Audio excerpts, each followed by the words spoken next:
My parents called a family meeting. You owe us for raising you, Dad said, handing me a bill. I thought it was a joke then. Mom added, be grateful. We're only charging you this much. So I pulled out my own invoice, and when they saw the total, their faces went pale. That wasn't even the worst part. I'm 31 million. And if I had to describe my relationship with my parents in one word, it would be transactional, not in the normal sense where parents expect chores or responsibility most do, but in my family. I learned early that nothing was ever given freely. Everything had a price. I was never the type to ask for much. I knew better. If I wanted something, I had to earn it or prove beyond any doubt why I deserved it. I had to be useful. I had to be worth the investment. My younger brother George, 29M, never had that problem.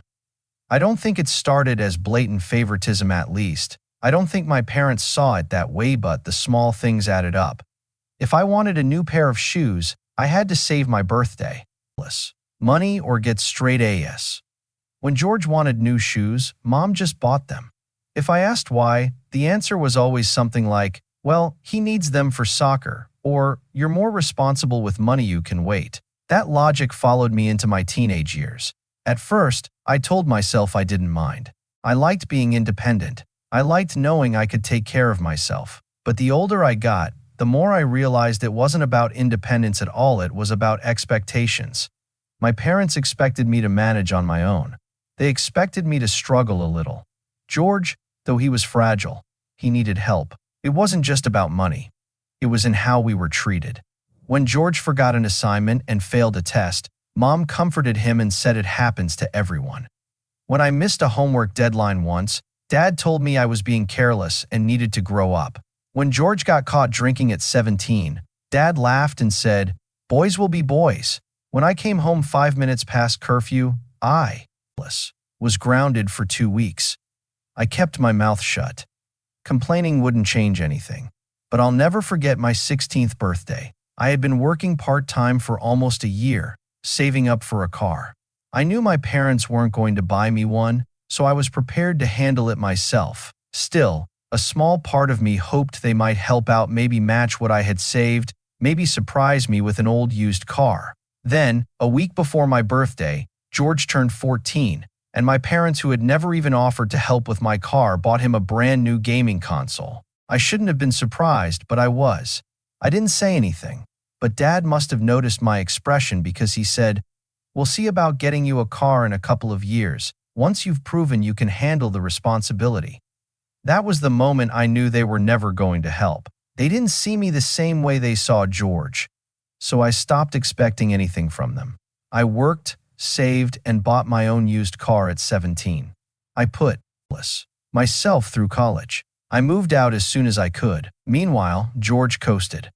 He dropped out of college twice, quit jobs after a few months, and whenever he ran into trouble, Mom and Dad stepped in with money, excuses, and second chances. I never asked them for a dime even when I was struggling, even when I could have used the help. I kept my distance. I should have cut them off entirely, but part of me, the stupid part, thought maybe things would change now that I was an adult. Maybe they'd finally respect me. Then last week I got a text from my dad. Family meeting. Be here Sunday at 3 p.m. Don't be late. I almost ignored it. I wasn't a kid anymore. I didn't live under their roof. But I was curious. We hadn't had a family meeting in over a decade, so I went. When I arrived, the first thing I noticed was George slouched on the couch, looking bored. He barely glanced up when I walked in. Mom and Dad were sitting at the kitchen table, their expressions serious. Something felt off. Sit down, Dad said. I did. For a moment, no one spoke. Then Mom reached into a folder and slid a piece of paper across the table toward me. I picked it up, not sure what I was expecting, but it wasn't that. When I read it, my stomach dropped. It was an invoice, an itemized bill.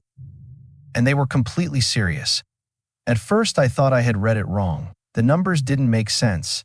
The words blurred together: room and board, groceries, utilities, medical expenses, even gas money for rides they had given me when I was a teenager.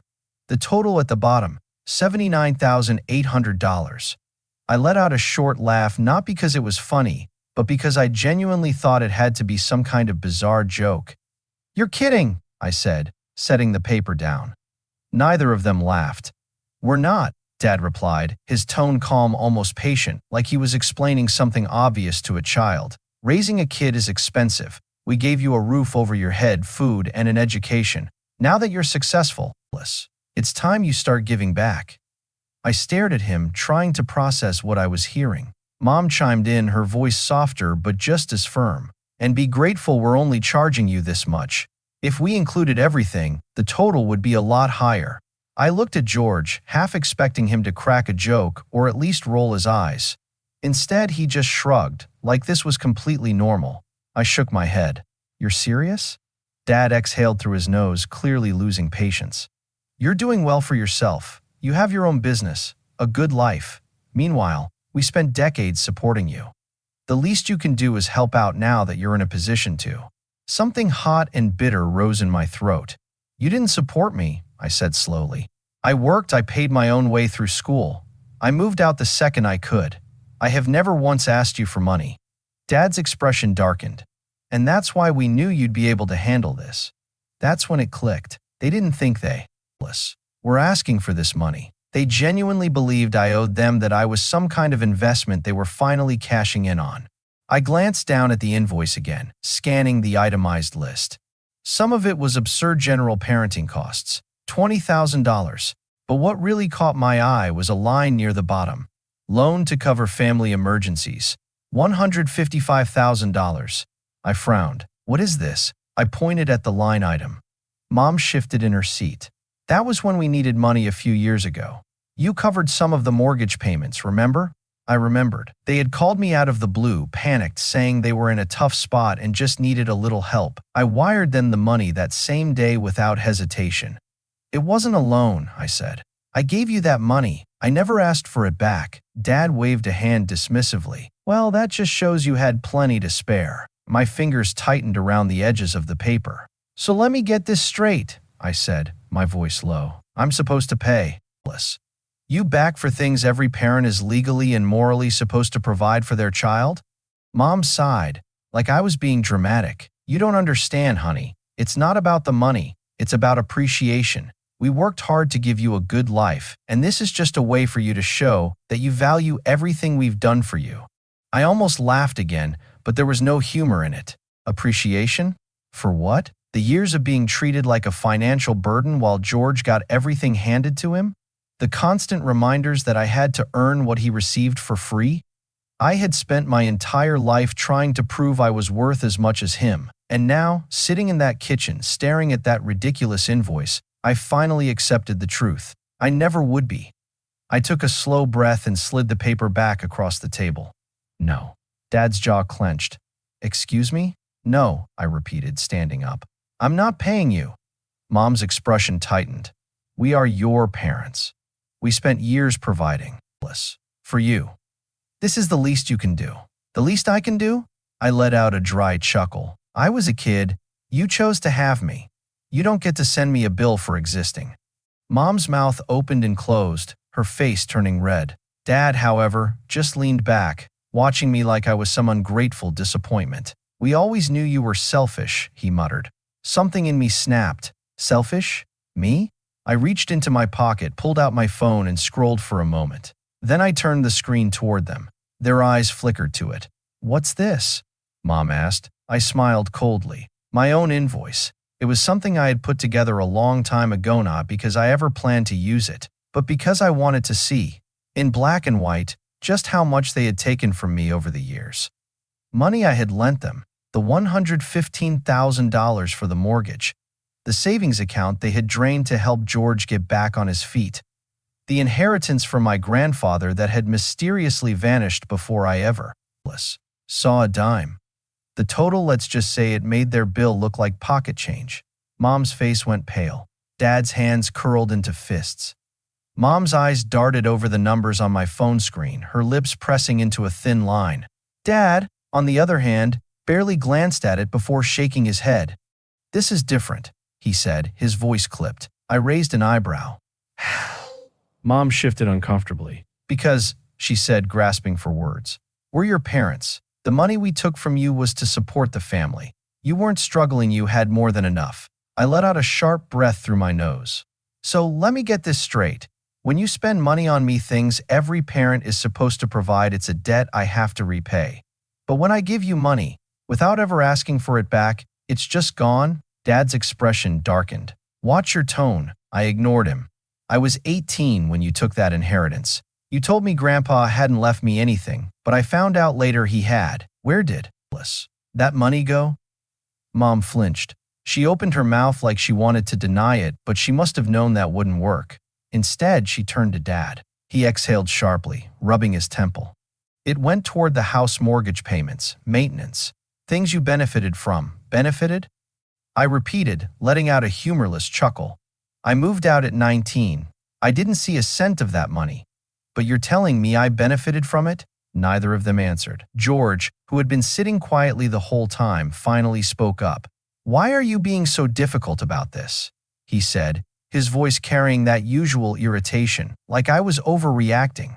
It's not like you're broke. I turned to look at him, really look at him.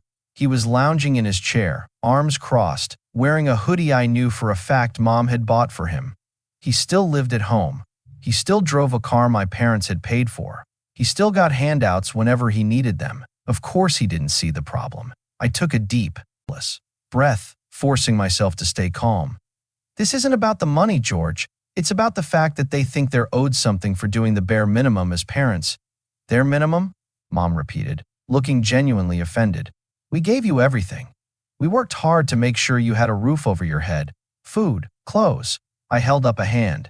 Stop right there. Do you hear yourself? You're listing basic parental responsibilities like they were some kind of luxury. I never asked to be born. I never agreed to some contract where I had to pay you back for raising me. Dad's jaw tightened. You act like we're just strangers to you. I met his gaze. Aren't you? Because a real parent wouldn't be sitting here trying to shake their kid down for money. Mom's face flushed, and for the first time she actually looked hurt, not guilty, not regretful, just hurt, like I was the one betraying them. You've changed, she said, shaking her head. Ever since you moved out, you've acted like you're too good for this family. Something flickered in me, maybe sadness, maybe frustration, but I pushed it down. I didn't change, I said. I just stopped pretending this dynamic was normal. Dad leaned forward, resting his forearms on the table. His expression shifted into something colder, more businesslike. Look, he said, you don't want to pay the whole thing, fine, we can negotiate. I blinked. Negotiate? He nodded. I'm willing to lower the total if you at least contribute something. I stared at him, trying to decide whether he actually believed this was reasonable, or if he was just testing me, pushing to see how much he could get. And that's when I realized something else. They didn't expect me to push back. They assumed I'd just pay either out of guilt or because I didn't want to cause a scene. Maybe they thought I was still that kid who kept his head down, who worked quietly while George got all the praise. But I wasn't that kid anymore. I took a deep breath, straightened up, and met my father's gaze head-on. I'm not negotiating, I said. I'm not paying a single cent. Dad's expression darkened. Mom looked like she was about to cry. George muttered something under his breath, but I didn't care enough to ask what. I grabbed my phone off the table and stood up. This conversation is over. Then I turned and walked toward the door. I expected them to let me leave, maybe yell after me, maybe try to guilt me one more time, but ultimately let me go. But just as I reached for the doorknob, Dad's voice stopped me in my tracks. If you walk out that door, he said, his tone low and warning, then you're cutting yourself off from this family.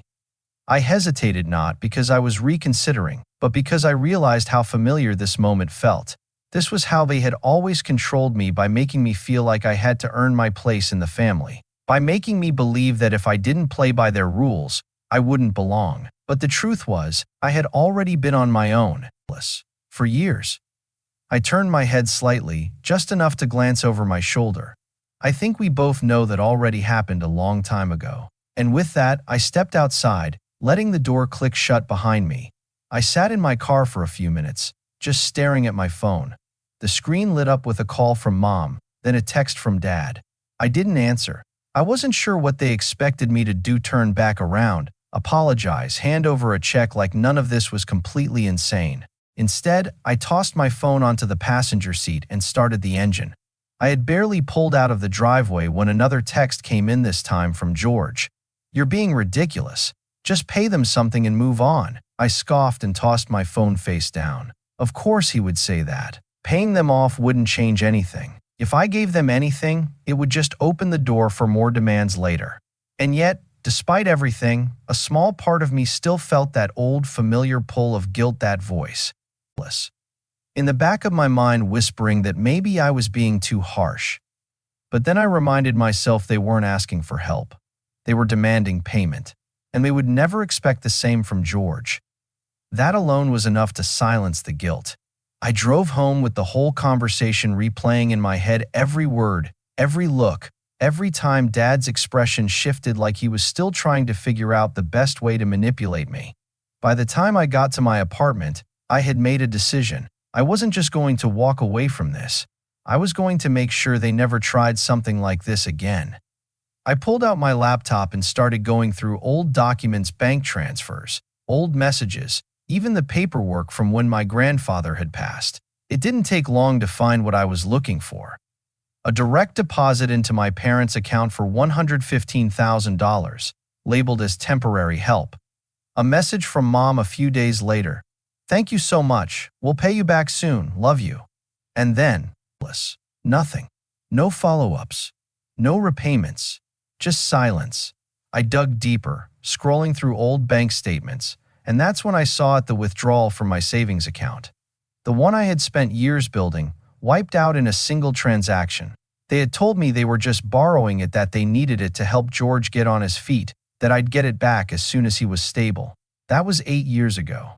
I leaned back in my chair, fingers drumming against the desk. They had taken thousands from me under the pretense of borrowing it. They had drained an inheritance that was meant for me. They had expected me to just accept it, to be grateful for whatever crumbs they decided to throw my way. And now, after all of that, they had the audacity to demand even more. My jaw tightened. Fine. If they wanted to play this game, I'd play. I wasn't going to demand my money back. I knew they wouldn't pay me even if I did. But I had something better. Leverage. I spent the next few hours pulling everything together: bank statements, messages, records of transactions. I organized them neatly into a folder on my desktop, labeled something simple but effective: family finances. Then I did something I hadn't done in years. I called my uncle. Uncle Ray was my mom's older brother. He and my parents didn't always see eye to eye, but he was the one person in the family I still somewhat trusted. More importantly, he had been the executor of my grandfather's estate. When he picked up, his voice was warm but cautious. "Hey kid, it's been a while." "Hey Uncle Ray," I said, forcing a smile into my voice. "Listen, I have a quick question for you about Grandpa's will." There was a pause, then a sigh. "I was wondering when you'd ask." My stomach tightened. "So you knew?" "Not everything," he admitted. "But I knew your parents took the inheritance that was meant for you. Your grandfather set aside a significant amount for both you and George, equal amounts. But when I asked about it, your mom told me you'd agreed to let them manage your share." I let out a bitter laugh. "Manage, huh? They emptied it, spent it on themselves and George. That's low, even for them," he said. I hesitated before asking my next question. "Is there anything I can do?" Another pause, then in a lower voice he said, "Actually, yeah, there might be. Apparently, since the inheritance had been meant specifically for me, and I had never legally signed away my rights to it, I could pursue it. It wouldn't be easy, I'd have to get a lawyer involved, but the fact that I had documentation showing they took and spent the money without my knowledge could make for a real case." I thanked Uncle Ray, hung up, and stared at my computer screen for a long time. I called a lawyer the next day, a friend of a friend, someone who had dealt with estate disputes before. I forwarded him all the documents I had and explained the situation. After reviewing everything, his response was simple: "You have a case." It took a few weeks to get everything filed. In the meantime, I ignored my parents' calls. I ignored George's passive-aggressive texts. I let them sit in their own assumptions, probably thinking I had just moved on. Then the legal notice was served. That's when the real chaos started. Mom showed up at my apartment first, banging on the door. "How could you do this to your own family?" she shrieked the second I opened it. I stayed calm. "I'm just taking back what was mine." Dad came next, calling me in a controlled, low voice. You don't want to do this, he warned, but I did. Then George texted, You're actually insane. You're tearing this family apart over money. I didn't bother responding. Because here's the thing, I wasn't the one who tore this family apart. They were. They were the ones who stole from me, lied to me, and then tried to extort me for more. All I did was finally stand up for myself, and for the first time, they were facing real consequences. But they didn't have the money to pay me back. Instead, we settled in court. They had to sell off assets, including their precious vacation timeshare, to pay back a portion of what they owed. And George? He was furious, because for the first time, his life of comfort was affected. They tried to guilt me, of course, tried to paint me as the villain. But the thing about manipulation is that it only works when you care what the other person thinks. And I didn't care anymore. So that's where things stand now. My parents lost a significant portion of what they had, and they're still bitter about it. They ended up downsizing their house, selling their vacation timeshare, and making other sacrifices to settle the case. According to Uncle Ray, they've been telling extended family that I sued them over a misunderstanding and ruined their lives over money. George isn't speaking to my no surprise there. Last I heard, he was still complaining to anyone who would listen about how unfair it is that I took things too far. Meanwhile, he still has everything he got from them, including the money they stole from me. He never offered to pay back a cent. As for me, I feel free. No more guilt. No more manipulation. No more wondering when the next demand would come. I finally stood up for myself. And even though it caused a huge rift in the family, I don't regret it. But I know this whole thing makes me look like the villain in their eyes. So now I have to ask, am I the asshole for legally forcing my parents to pay me back? Was it too extreme, or was I justified in what I did? I'd love to hear your thoughts. If you've ever felt taken advantage of by family, share your story in the comments. Like and subscribe for more stories like this.